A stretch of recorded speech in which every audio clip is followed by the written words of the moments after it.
What's up, guys? David DeCelle here, your host of the Business with the Boys podcast. And in today's episode, we have none other than Mark Osborne. He's been recognized by Ad Age magazine as one of the world's top 25 marketing technology trailblazers back in 2017. And he's also a number one best-selling author on marketing and sales.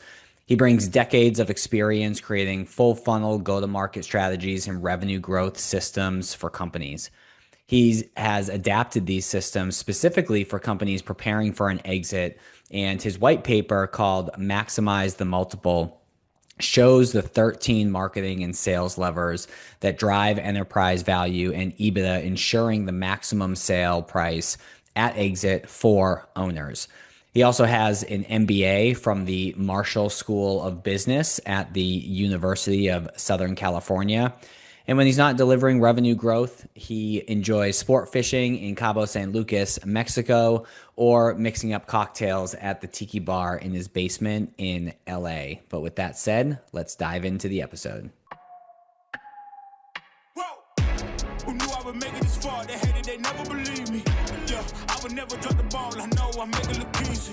Yeah, Mayweather with the defense. I don't care what a critic got to say. I got them Well, picking up the pieces. before we started recording, we already noticed some opportunity for collaboration. That aside, I've been excited to have you on the show, as has Landon, excuse me. So welcome aboard. Looking forward to the conversation. Yeah, thanks so much for having me. I've been looking forward to it as well. Just to open it Real up quick and shout out, happy birthday by a day. We're a day late, but 35 for Double D on here. He doesn't look a day over 30, so happy birthday, brother. appreciate And that. big things coming. We got baby anytime, 35 now. Like things are looking up. I'm proud of you. Thanks, And Doug. I appreciate you. I appreciate it. Well, let's catch the listeners' attention right off the bat. Mark, I'm curious when the last time you got laid was, and I say that because I see a lei hanging on your shelf behind you. Yeah, I am a tiki aficionado. And in fact, I'm hosting a luau in just 2 weeks on. So I don't know if you know this. So you're in Florida.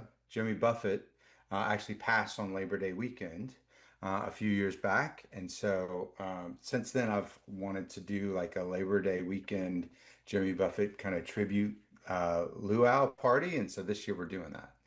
Well, Um, we never would have known that if I didn't see the lei hanging behind you. So it's I a like to great bring a little bit conversation of starter. personality into the Yeah. conversation. Did your stomach drop initially when I asked the question? I was just wondering how graphic we were going to get. Oh Yeah. man, business with the boys at night. Yeah. All right. After After dark. dark. Yeah. But with that said, Mark, just to quickly set the stage so people know who you are, give us a brief overview as to what you do now, and then we're gonna take them all back to when you got started, but just help set the stage. Yeah. So today I'm really blessed to work with businesses as an outsourced chief revenue officer. And I say revenue instead of marketing or sales because I'm a big believer that they're sort of interconnected systems. And in fact, in my book, I talk about there's sort of three different systems. There's attraction systems, attracting more of the right prospects, not just quantity, but quality. And then there's accelerating your best deals through the sales pipeline. So not just the volume and conversion rate, but also the speed. And then activating existing clients for fast renewals, larger upsells, more referrals. That acquisition revenue stream, as well as the retention revenue stream and the expansion revenue stream, are really part of an overall holistic system. And so I work with companies to sort of create those systems and then operate those. And I'm one of few marketers that is also focused not just on driving top line revenue, because that's kind of what most marketers do, but I'm focused on building bottom line EBITDA. As well as the sort of structural capital of the processes that sort of drive that EBITDA, as well as the customer capital that really drive enterprise value. So that it makes it particularly valuable not only for any business that's running and trying to increase the value of their enterprise, but especially those that are heading towards some sort of M&A activity or recapitalization or even a founder exit. Understood. That's helpful. I guess, you didn't come out of the womb, so to speak, doing this work. What were some of the steps in between, say, schooling up to this point? Sure. So I'll date myself a little bit. In the early days of the internet, so I'm talking like the mid 90s, people Mm. didn't have access to the internet all the time. It wasn't in their pocket like it is today. So they treated it like the billboard at your local grocery store. They would like post a flyer. And I was actually playing music in bands. This microphone is a relic of that time, and managing bands and touring around. And so I noticed that people would go to these internet websites, which were billboards at the time, and they would say, I have the bootleg tape, yes, definitely dating myself, of Dave Matthews Band playing in Atlanta. All right, and I know you like Dave Matthews Band. I know you live near Atlanta. And there was no such thing as spam at the time. People wanted you to know their email address. So their username was their email address. So I started building databases of people that liked certain genres, that lived in certain areas. And then when one of the bands that I was playing in or managing went to that area, I emailed everybody. I was selling out concerts for little unknown artists, which led to a job at a record label, led to a job at a radio station. And I was managing a top 10 station in a top 10 market uh, by the time I was sort of in my mid 20s. But radio is way too slow to adapt to new technology. And that was really what had got me excited and passionate about marketing. And so I actually quit, helped found a tiny little sort of digital agency, which grew to be, one of the fastest growing, and has been in, thousand fastest growing companies for, the last 10 years. And then got my MBA focused specifically within marketing and analytics. And so worked with some companies, did some of the very first ads on Instagram, had the full data pipeline coming from Twitter and Facebook and Instagram that we were building machine learning and AI models against to predict advertising responsiveness, and was really passionate about using data and technology for marketing. In fact, Ad Age magazine named me a marketing technology trailblazer. I was one of the top 25 people in the world at using data and technology for marketing.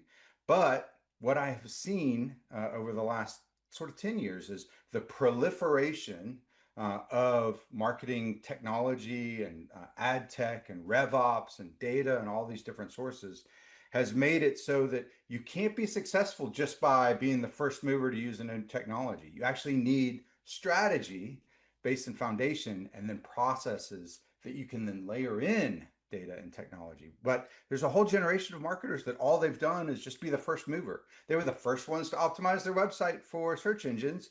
Once everyone started using search engines, they looked like a genius. But there was no strategy behind it. It was just a tactic. And so it's interesting to see so many companies just get blinded by tactics. They're always chasing this growth hack and this magic bullet that they think is going to help them grow. But real growth comes from that strategy based in foundation. It's amazing thinking back to, and first of all, congrats on all the success and recognition that you've had over the years. But it's amazing to hear, you say, back when the internet was just basically online billboards. It's crazy to think like how, looking back, how much more difficult things were at that time compared to what we have access to now, particularly with AI these days, but also how easy it was if you look through the proper lens, how easy and cheap it was to be able to gain momentum just doing things that are sometimes second nature now that were brand new then, like just scraping lists and sending out emails. Like Right. you need to build a relationship with your email list now Right. to gain any results, whereas you could just send an email and sell out concerts then. It's pretty That's right. wild to think about that change over time. Yeah. Yeah, I maybe open 1 out of 10 emails now, and back then everybody was happy just to get one. Yeah. They're You've like, got wow. mail. Yeah, And they know I like the Dave Matthews Band. Like, yeah. like that relevance. Wow. Like, an internet stranger is telling me something that I might like. That's wild. Um, Walk us through. So, you know, everyone on this podcast, we all work with business owners in both similar and complementary ways. What I'll say is similar is around exit planning and value acceleration. Yeah. And from our intro call, I know that you have your SEPA designation. Uh-huh. And so, for those of you who don't know, SEPA is CEPA, Certified Exit Planning Advisor. But you're not the one who's doing the full valuation process, soup to nuts, coordinating all the puzzle pieces. There are two particular puzzle pieces that you focus on and you've really leaned into. Can you just kind of talk us through sort of what exit planning is for those that may not be familiar, and then particularly the areas that you lean on the most? Yeah, absolutely. So there's a concept that running your business as if it's ready to sell at any time is actually just a good way to run your business. And it's a newer sort of concept, but something that really sort of resonated with me in the Exit Planning Institute. Scott Snyder and those folks have really sort of put this idea out there, and I think that it's absolutely true. Because if you're running it to sell, that means that it's not dependent on the owner, because no one wants to buy a business that's dependent on the owner. You actually don't want to run a business that's dependent on you, because then you can't go on vacation or have any time off. The other thing about a business that's ready to sell is you're maximizing all of the opportunities to increase your value, and all those things. But um, it's interesting that the exit planning space has really changed a lot, because there's a very large cohort of business owners that are getting to the place where they're going to make a transition. They're either going to sell to private equity, or they're going to sell to their employees, or they're going to pass it down to the next generation of their family for family-owned businesses.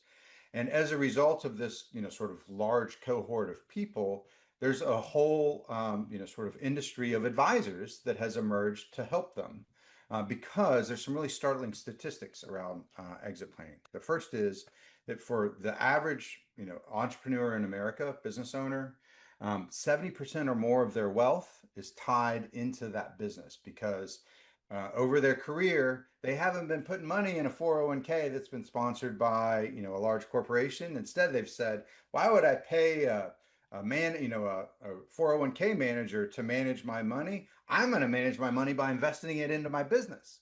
And so 70% or more of their wealth is tied to that business. And their retirement is really largely dependent on their ability to make a transition out of that business. But here's the scary part: 70% of businesses that try to sell don't. And then another scary statistic is something like 70% of people that do sell regret it within the first year. Um, and largely because they're either sort of not prepared personally for what they're going to do next, not prepared financially for what they're going to do next. And so there's a whole lot of moving parts to help that business owner get ready to sort of sell their business. So what are they going to do personally next? How do they protect themselves from, sort of tax exposure, legal exposure, all of those things. But what I have seen is one of the best ways to increase the value of a business when it comes time to sell is through improving the marketing and sales systems, so that they can show a trajectory of growth to the new buyer, because buyers buy into a storyline of growth. But so often, the folks that are advising them are people that are focused on, how do we minimize this tax liability? How do we make sure that your investment funds are, there for you to live off of? There's a whole lot of things that they have to do to help that business owner be ready to exit. And so when they identify, man, we could really get a lot more for your business if you improve some of these marketing and sales systems, they then sort of send that owner out to look for help with that. And unfortunately, most marketing and sales folks, and I say this from experience because I've been in it for 25 years, they're really just focused on top line revenue. That's where they've lived their whole life. And oftentimes it's kind of, experimental. Let's test and learn. Let's chase a growth hack or two to try to get some of that top line revenue. They can't spell EBITDA, and they've never really thought about enterprise value. And so recognizing that, I've really taken all of these marketing and sales expertise that I've built over the last 25 years and applied it specifically to that context of getting a business ready to sell. In as little as 12 months, we can do sort of 4 quarter-long sprints that really protect the value that they've already built within their business, up level that to make it the most attractive business it can be just based on where it is, then bring in some strategic growth initiatives that not only will drive that EBITDA and the revenues, but also improve the overall enterprise value through building some of those intangible capitals related to their structure, related to their customer concentration, related to sort of their social capital and their reputation in the marketplace. Landon, Mark brought up a good point through that overview. And, beyond your work in the consulting side for exit planning and value acceleration, obviously you're also a financial advisor, primarily working with business owners in their planning. How do you communicate or suggest or walk business owners through the differentiation between putting all their money back into their business to reinvest versus shaving some off to go into more traditional vehicles such as 401k, a brokerage account, other areas, so that regardless of what happens with their business, they've been siphoning some money off to make sure they're in a good spot. Like, what do you tend to suggest that people do, Landon? Totally dependent on the situation, right? And it's almost financial planning heresy, but a lot of times what I find is that the right answer is to reinvest back in the business. Huh. And again, so that's kind of the weird space that I play in, right? Is like I don't get paid on you reinvesting back into your business, but if the math says that's where the opportunity is, that's where we need to go with it, right? But how much risk are you willing to take, right? Because you've got an asset that is not exactly liquid, right? And it goes back to the conversation that I always have. And if it's, if Mark, you had $20 million in Apple stock with me, you would probably say, hey, we need to diversify that, right? You're crazy. But you could very well have a business that's worth $20 million and you feel completely fine with it because you're have this thing called control, Yeah. right? So it's a very weird space that I play in.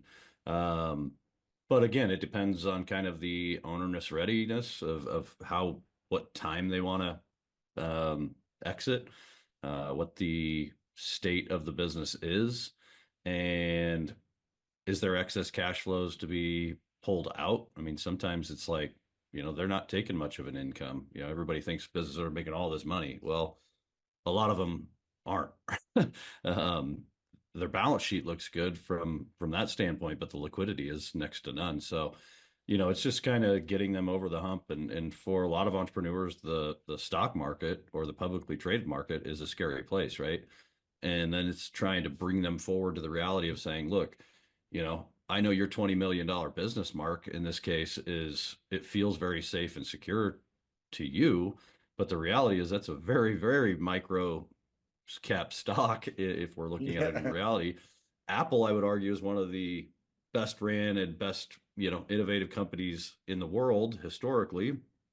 And I could trade it at the click of a button. So which one is more risk, right? So you kind of got them to get them to understand that, look, the publicly traded space, especially in like Omaha, we had level 3, didn't go well for a lot of people, right? Back in the, like say in the 90s, like you had people buying these individual stocks from these brokers that were just out there selling stuff.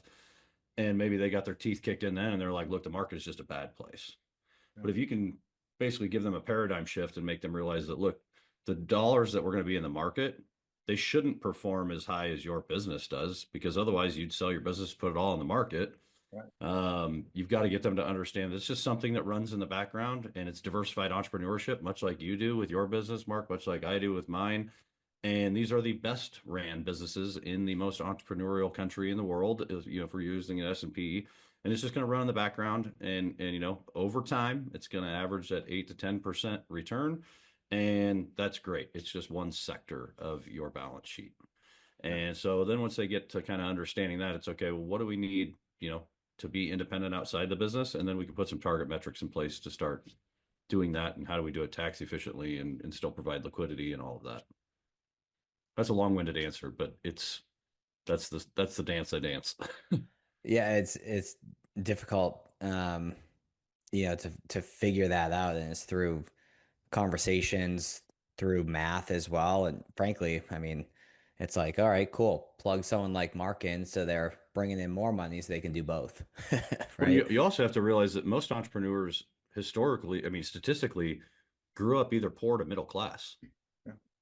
And so they may have a $20 million business, but they still don't, they still have that scarcity of, I'm going to run out of money.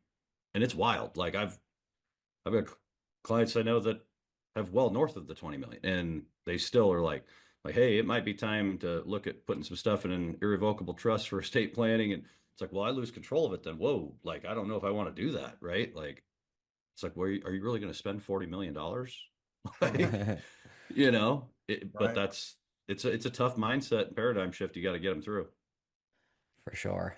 What's the Mark, oh, go what's the ahead. phrase of the a foolish consistency is the hobgoblin of little minds. Like it's so funny though, like they say that one of the best indications of success in entrepreneurship is the ability to try again.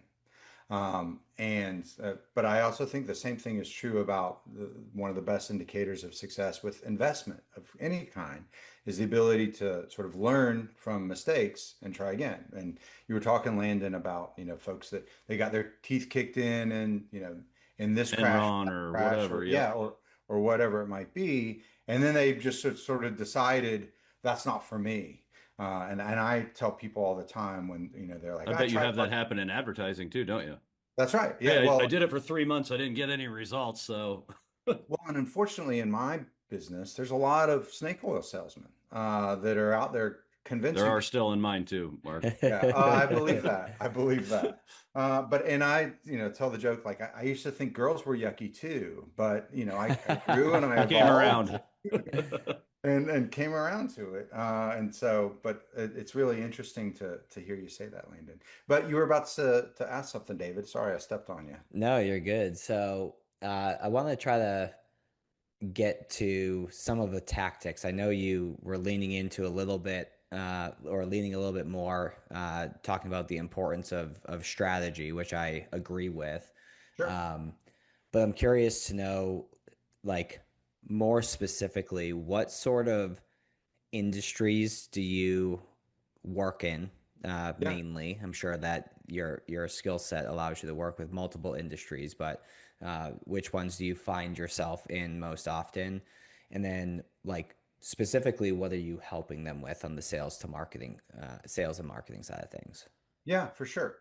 So it's actually it has evolved some as I've started working with more companies preparing for exit because as you've probably seen, like industries kind of catch the bug of exit and then it sort of spreads like a virus. And so and to sort of currently today, private equity decides it wants to buy pool supply companies, which are they're kind of retail focused.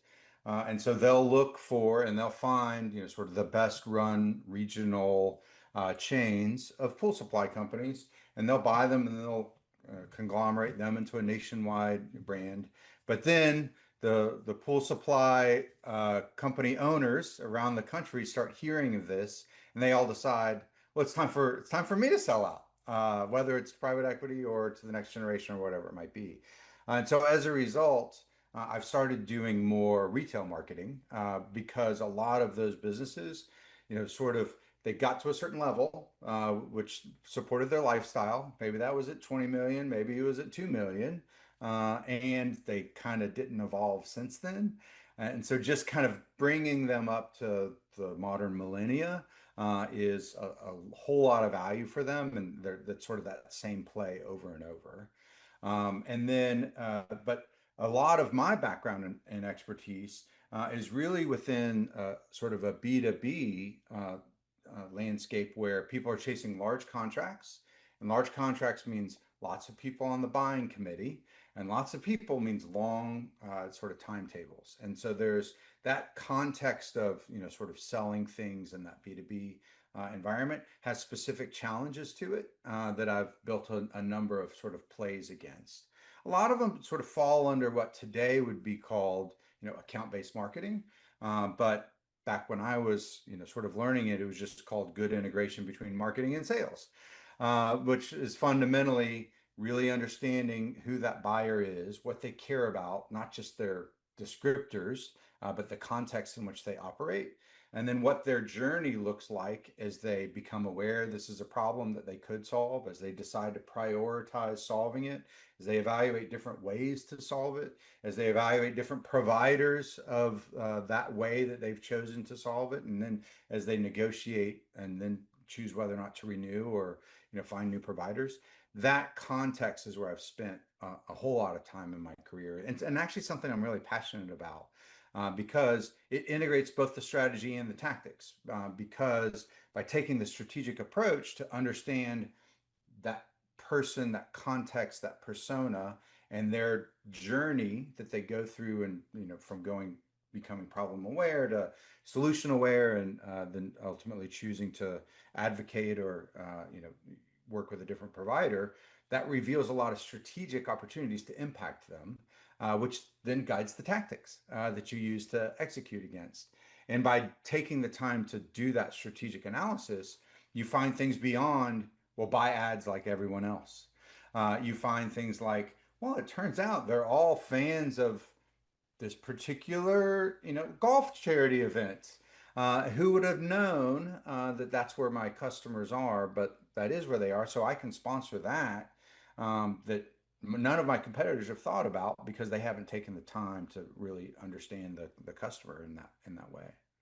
That's interesting you say that, because I find, not obviously in the advertising world, but that's exactly why I work with business owners. Like, if I was smart, I'd just work with high cash flow earning households or individuals either approaching or in retirement, because it's high margin business, and it's pretty Uh-huh. simple, right? Like, oh, hey, let's put together your income distribution plan and optimize Social Security and run the tax scenario, and then slap you on the ass and say thanks for playing, and see you next year for your review, right? Like, Uh-huh. and I could do that all day long, but to me, it's like, that's boring, right? Like, that's there's not all that much complexity to it. Like, you get into business owners' heads, and it's like being in myself or yours or David's heads. It's a fucked up space, right? Like, A they've got a lot going on there, and they've got lot of traffic. multiple A entities lot of and real traffic up there. estate, and yeah, like, they've got kids. Sometimes their families in or out of the business. They've got shareholders. Like, it's like, give me something like that is challenging, right? And again, some days I'm like, why the hell am I? There's a lot, right? But to get them to that aha moment and to give them clarity and ultimately peace of mind, that to me is worth more than any check, right? Because I mean, I watched my dad and his brother go through it, right? I mean, they owned a business together that my dad was the older brother, but through some lack of planning, he got diagnosed with a glioblastoma brain tumor. He ended up, Oh, wow. basically forced out of his own business by his younger brother. And yeah, at the time it pissed me off, but now it's like, well, knowing what I know now, it's like, well, yeah, he couldn't continue to have a partner that was basically at that point in time, mentally capacity wise, was really nothing more than just an employee. Yeah. So there's some planning there and contingency planning there that should have been done that wasn't, that could have made it go a hell of a lot smoother. Um, but yeah, I mean, those things happen all the time. And to be there and be the one that they're like, hey, this situation sucks, but thank God we had you and listened to you. That's that's where the rubber meets the road for me. Yeah. That's interesting. Well, and also, I it's funny to hear you say that because it sort of triggers in me a recognition of, like I said, right, early on, like I got into radio advertising, was, running a sales team with a $20 million budget. And like for a lot of people, like that would then be their career. But like media and advertising was sort of such a limited piece of the marketing puzzle that it just wasn't sort of satisfying to me. And that bigger strategic question around the marketing piece is what gets me out of bed in the morning. Yeah, I like to solve problems, That's right? right. Like I think all three of us on here, at least I know David, like he and I were good enough. We could go sell the shit out of product all day long. And honestly, I'd probably make a hell of a lot more money doing That's that, right. That's had right. I stayed in the old It's just channel not doing that that. But satisfying. I've got to be able to sleep at night knowing it's the right thing, number one, to do for the client. And number two, yeah, I want something that's 10 out of 10 passion for me. Yeah. What do you notice, Mark? So what I got from your answer is the main space that you play in or like to play in is in the B2B space. Did I hear that correctly? Okay. Yeah. So what are some of the common problems as you open up the hood, peel back the onion, whatever analogy you want to use, you get to know them some more. What are some of the common problems that you come across on the sales and the marketing side that ultimately you're helping fix? Consistently, it's lack of systems. And even if they have a system that they run, it's not documented. And without that documentation, they're just missing out on the opportunity to sort of show up as their best selves. And like I use the phrase all the time, like systems set you free. Like a lot of people feel like, oh, a system is so much like sort of bureaucracy and overhead, and it restricts creativity, but it actually opens up creativity in a lot of ways because once you've documented a system and visualized it, because something like 60% of the world primarily interprets things through visual stimuli. And so if you don't have a visual representation of your system, you're not getting the best insights out of 60% of your team. And also like once That's a there's a good system, little nugget right there, everybody. Just replay that back. yeah, So 60% of folks are primarily visual. And I'm actually a primarily auditory person. My wife's a graphic designer, and so she's primarily visual. But I can just talk about something all day and get it, and with other people. But if we don't visualize it, she's not going to understand, what's happening. And the same thing is true within business teams. And so 60% of the time it works every time. Sex Panther. Yeah. Uh, and so but also I find that once you've documented a system, then it's a lot easier for people to stand shoulder to shoulder and be like, hey, how do we improve that? And collaborate versus when you don't have it documented and it's just sort of my way of doing it, then if you make a suggestion, you're kind of criticizing me. And it's not the company's system, it's my way of doing it. And so then it becomes a lot more adversarial, a lot more owner dependent, and a lot less transferable, a lot less attractive to an outside buyer. That's what I And was going to so, say is owners listening, like be willing to let your team give you feedback on how to improve your systems, right? Like they're the ones working at it every day. We don't need that's to right. be egotistical nuts to say, hey, it has to be done this way. It's like if there's a better way, I tell my team all the time, I'm like, I don't know, this is what you do. Like you tell me how to make it better. Like Right. I don't log into this shit. Like I work at the high level and, get the details and then the behind the scenes stuff is you guys. If there's a better way to do it, tell me how to do it. That's That's right. what I Well, pay you and for. if you establish those metrics of how do you tell if it's a successful system, well, from here to here, there's this volume, this conversion rate, and this amount of time. Those three metrics for each part of the process is the key. And then anything you do that maintains two of the three and improves one of the three is a success. And it also ensures that you always show up as your best self because very often, especially in marketing and sales, people are like, "Oh, I've been doing this a million years. I know how to show up for the sales meeting," but then they fail to do a thing or two that is the difference between a highly successful meeting and a moderately successful meeting. But if they got a system, they got a checklist, they remember to wash their hands before performing surgery, and a lot fewer patients die.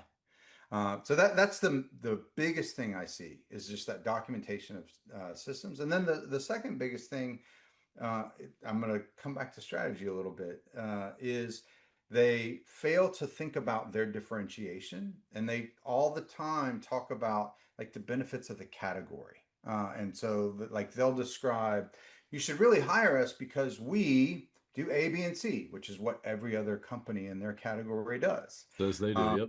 and it's a big benefit to the buyer to get A, B, and C. But why should they get it from you? What is it that's unique about your way of delivering A, B, and C that not only is proven and inspires confidence from that buyer, but also is unique to you so that they couldn't get it from anywhere else. And so translating those category benefits into the unique benefits of working with you is the other thing that I see people fail to do a lot. Yeah, I love that. I mean, I think something that's a differentiator, and it doesn't have to be a crazy philosophy or anything, right? Like I've found, just like you said earlier, if you can find segments of individuals you enjoy working with Right. that are passionate about the same thing, start there, right? Because Right. one, you're going to enjoy your time spent working with those individuals because there's a lot of commonality there. And two, if they just know you like Dave Matthews Band and you guys can have an easy conversation, the likelihood of them doing business with you probably goes up over somebody else who just said, "Hey, we do A, B, and C." That's right. That's right. As far as, and excuse that background noise, I recently became a child and bought a fidget spinner and it fell. I got it right here. You're Um, growing up while I Benjamin just buttoning us. I texted my wife quick. I was like, "Did you hear that? That's metal hitting glass." Um, but I'm curious to know, Mark. Well, first a story, and then I'll share what I'm curious to know. Yeah. One of our clients that we've worked with for a year and a half, manufacturing firm, just to share how silly this is and how I think easy it is to add value to businesses. They've been in business for 40 plus years. And when we got to the sales and marketing portion of the conversation, I was like, well, walk me through, what the sales team's goals are, what the sales meetings look like trying to get a good understanding around how they operate. Come to find out, they don't have sales meetings and they don't have goals. And I'm like, what are you talking about? So just that simple thing of like, all right, let's set goals and let's structure some sales meetings have a big impact. But on the surface, I'm curious to hear your thoughts on how you don't just focus on top line revenue, but the impact on EBITDA too. Like, how are you able to help from a sales and marketing standpoint that makes those sales, let's call it, more profitable than they were before working with someone like you? Yeah, absolutely. So some of it's just the mindset. Like if you discipline yourself to think through not just how does this drive top line revenue, but also how is it driving, bottom line EBITDA, that just changes the way you approach things. And it's interesting, you hear me talk a lot about strategy, and I'm a big believer, a little bit of difference in how the club face hits the ball makes a big difference in where it lands down the fairway. And that's the difference between strategy and tactics. But I actually find that a lot of the sort of strategic things that you want to do in marketing that kind of get people excited, they take some time to bear fruit. And so they're not always the first thing that you should do. In fact, oftentimes some of the boring stuff is what really drives that EBITDA a lot faster. And I've disciplined myself to take that approach with clients. And so I'll give you a prime example. A whole lot of companies that are successful and have been around a long time, their primary source of leads is referrals or word of mouth or repeat customers.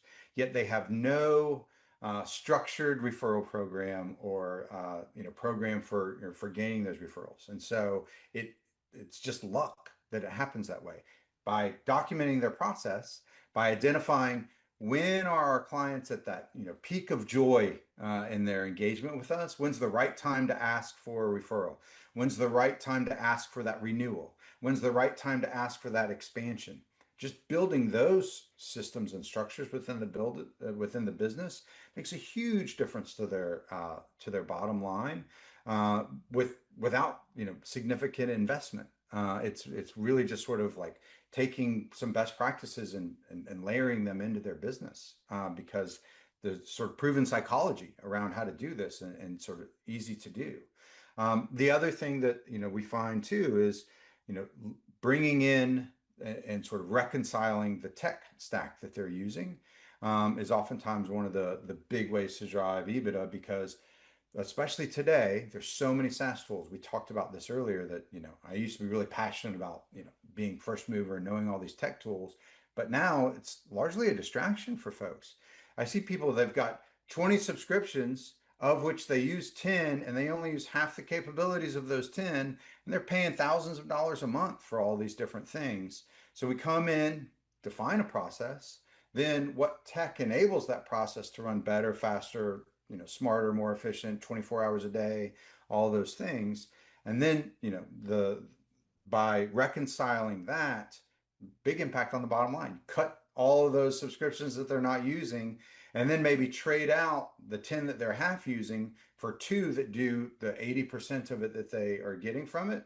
Now, not only are they getting better outcome, but they're spending less to get it. And so that's where that EBITDA sort of focus really sort of reconciles. Whereas if you're just focused on, top line revenue, buy another tool. Let's layer in some more things. Let's layer in some more tactics. Let's, try some other things. Where versus if you're focused on EBITDA, let's get rid of some of these less successful go-to-market motions and focus on the one that really works and be the best in the world at that. That builds a moat from your competitors because you figured out something they haven't figured out. Whereas if you're just trying five things, you're really distracting yourself from the one thing that could be that big sort of go-to-market fit differentiator. It's interesting that you say use the example of the tech stuff. Most recent example, albeit de minimis on the surface, is we use Slack for communication, back and forth. We used Monday.com for Yeah. project management. We use another service for different forms and whatnot. And we just recently switched to ClickUp, which is cheaper just in general, but it has all those functions and more under one roof. So again, on the surface, it seems fairly de minimis because those other tools, Slack and Monday, I they're not that expensive. So you Right. save a couple bucks, but what you don't necessarily see in the numbers, but you feel over time is the productivity goes up substantially because you're not switching from tab to tab, program to program. Like everything lives in one roof, and the time that was spent, transitioning from one tool to the next can actually be reallocated to selling more. So you're able to squeeze more out of your team than you previously could, and it's tough to measure that looking forward, but you can identify it, looking in the rears. That's right. Yeah. That context switching, like there's so much psychology research that's been done around, as humans, we actually suck at multitasking. The idea that you can multitask is actually just a myth. You can't. You can do two things poorly, or you can do one thing well. And so the idea that, and every time you switch context, there's a mental drain on you too. Just moving from this, platform to that platform, to take the insight that you now need to share internally, and having that all in one place is a huge benefit. Well, Mark, this has been great so far. As we start to wrap up, one of the questions that we always ask one of our guests is about a book that's had an impact on them. Yeah, And most of the time, people pick a general book that most people have heard of. And you insisted on, hey, can I mention my book? But I want to share what I learned from writing the book, not just what is inside the book. So please feel free to share what's inside the book, sure. but also share what some of your learning was as you were creating and writing it. Yeah. So, and I sort of sheepish about promoting my own book as a book that made a big impact on me. But for anyone that's written a book or thought about it, I wrote it before, you could just sort of put some ideas into Chat GPT and have it churn out a book Should for have you. waited. I know I should have, if only I had known. But it did a lot of things for me because it helped really sort of to congeal and create a streamlined approach to a lot of things that I had been doing, for decades and working with businesses. But by reconciling, essentially, peeling away all of the fluff to find what's the core thing that unites it all, and that can really, sort of, drive the success. And the nicest compliment I got from anyone was someone that I had worked with. They had been a client of mine in the past, and they are now running a marketing and sales function. They're a revenue officer within a company, and he's like, I use your book like a textbook. He's like, it just helps me keep focused on all the things. And I was a little bit sheepish when I kind of put it together about, we all stand on the shoulders of giants. Like, there's a lot of the ideas in the book. It's a synthesis of other things that have already been said by other folks, but it brings it together in a framework that makes it easy to apply, and reconciles, potentially different points of view, but through a lens that makes it all make sense. And that process of, taking all of the things that I could write about and saying, what's the, how do I make this the most impactful page, that they're really going to get something that they're going to benefit from on every page, and then turn that into every chapter has a real takeaway and a real value. That was helpful for me in sort of getting rid of a lot of the fluff that people do, and helping to sort of realize, what's at the core of driving results for businesses. And so that was a really great experience for me to do it. And then it's been really rewarding to see that it works for folks, that it provides, the 10,000 hours that I've invested in marketing and sales, I can give to people in a few hours read, and they can, then take and go do. And that's been, really rewarding for me to see that happen for folks. And Mark has been nice enough to offer any of our listeners.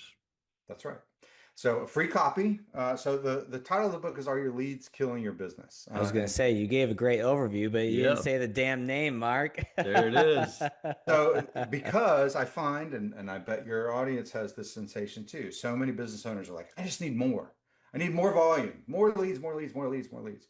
But that's not really the key to success. The key is both the throughput, like how well are you managing the leads that you got, not only from attracting the right prospects, accelerating those best opportunities to the sales pipeline, and then activating those clients for faster renewals, larger upsells, more referrals. But also, bad leads can actually kill your business. I've seen this a million times. It creates this death spiral because if you don't have the systems in place that help you identify the difference between a potentially good lead versus everyone else, then you spread your resources thinly across all of them. And your competitors are identifying those best deals, and The they're good putting ones. all of their resources on that, so they win. And so you're left with the table scraps. And the problem with those table scraps is they don't believe in your product, so they make you customize it to them, which is not building for what the market wants. It's building for what this one customer wants. That pulls you further behind your competition. They don't believe in the value you're delivering, so they negotiate down on the rate, so your margins are thin, so you can't reinvest in the product, and so that pulls you further behind your competition. And then they churn out without ever providing any advocacy in the marketplace, or referrals, or testimonials, or any of those other things, which pulls you further behind your competition that has raving fans in the marketplace. So those kind of clients will actually kill your business. And without the systems in place to help identify those best opportunities to then apply the resources that it takes to win them, you're left with those scraps, which do kill your business. But free copy for all the listeners. Go to modernrevenuestrategies.com/free download. Not only do you get the book, you get all of the templates and calculators, and sort of the tool set that you can use to sort of implement these systems for your business. And I'm assuming our listeners can find you there as well, or get in contact with you there as well. That's right. Anyone that downloads a copy, they're going to get an email from me asking for their feedback. And I'm happy to do, I've built a number of sort of free diagnostics that I run companies through. And so any of your listeners that are like, Where would I even focus? Is it on attracting more of the right prospects, accelerating those best deals, or activating existing clients? I've benchmarked hundreds of companies of all different sizes, from, you know, 2 million a year to, a million a year, up to, 100 million a year, against within lots of different SIC codes. And so I can look at, something like, 20 different KPIs, or less if we want to do a little more streamlined version, and tell you where you rank versus your competitors, and best in class. And then that creates a lot of focus. Well, you're doing a pretty good job here, but you're not doing as well as you should be over here. Let's focus on that first. And then ultimately, you want to build that holistic system that brings all three of those interlocking systems together. But just having some focus on, well, how do I rank versus, typical, really creates a lot of clarity for folks. Well, thank you for that. And we appreciate it. Yeah. Yeah, and I would take that a step further, though, and maybe I'm the only one that's like this, but I would imagine a lot of our listeners are too. I would encourage you to certainly go and download a copy. Give yourself a few pages or first chapter, and if you like it, go and buy the book, because it can certainly get lost on your desktop somewhere, and frankly strain your eyes too. So my copy will be here Wednesday, August 20th, Mark. So David, that's very got a quick And little regifting sale. books is an awesome thing to do. So if you get somebody else out there that, we all fight the same fights as entrepreneurs. So yeah. Yeah. So A, I encourage you to do it for your own purposes, but B, for an extra $20, making sure you're supporting someone who's fighting the good fight. So would encourage you to start with the free download, make sure you like it, but spare the $20 so you can put it on your bookshelf, actually read it, and support someone who's doing some great things. Thank you, David. That's very nice of you. Of course. Well, Mark, appreciate your time today. Yeah, I've enjoyed it. You guys are great. Thanks for having me on. And enjoy getting laid in a couple weeks. May you as well. May you as well. He's going to be out of commission. He's got the baby coming. So Yeah. Thanks again, Mark. It's been great. Yeah, appreciate you you. joining. For everyone tuning in, appreciate your time and attention as well. And we will catch you on the next episode. Whoa.